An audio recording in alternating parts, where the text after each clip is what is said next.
Isang Taiwanese na lalaki tinaser sa kanyang mga balls ng isang babae dahil ayaw niya magbenta ng drugs para sa isang drug gang sa Taiwan. Ang pinakamasakit na karanasan sa buhay ay ang pagpapanganak.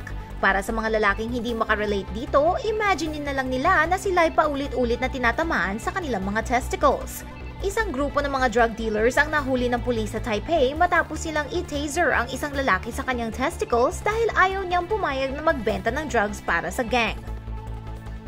Ayon sa mga pulis, ang babaeng si Chang Man, 45 years old, at ang kanyang boyfriend na si Lu ay nagplanong mag-recruit ng mga lalaking maaaring magbenta ng drugs para sa kanila.